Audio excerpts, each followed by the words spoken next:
व्यासपीठ येथे जमले ग्रामस्थ आणि माझ्या बंधू बहिणींनो, आज मी तुम्हाला 15 ऑगस्ट बद्दल अशा एका महामानवाबद्दल माहिती सांगणार आहे, ज्याने आपले संपूर्ण आयुष्य मानवजातीतील अस्पृश्यता नष्ट करण्यासाठी घालवले।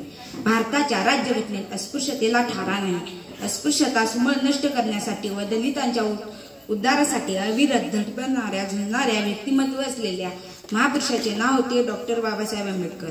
होय, तेच ते भारतीय राज्यघटनेचे शिल्पकार। त्यांचे पूर्ण नाव भीमराव रामजी आंबेडकर असे होते। त्यांचा जन्म 14 एप्रिल 1891 मध्ये इंदोरमधील महू या गावी झाला।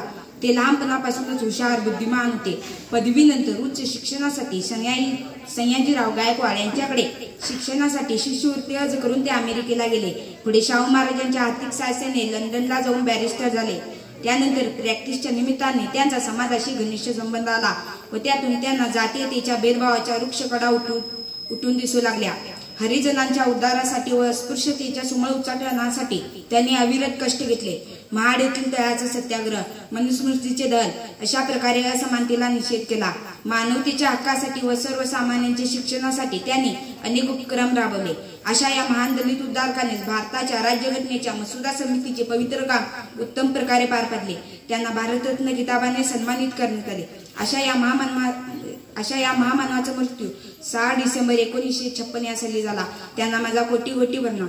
एवढे बोलून मी माझे भाषण संपवतो। जय हिंद, जय महाराष्ट्र।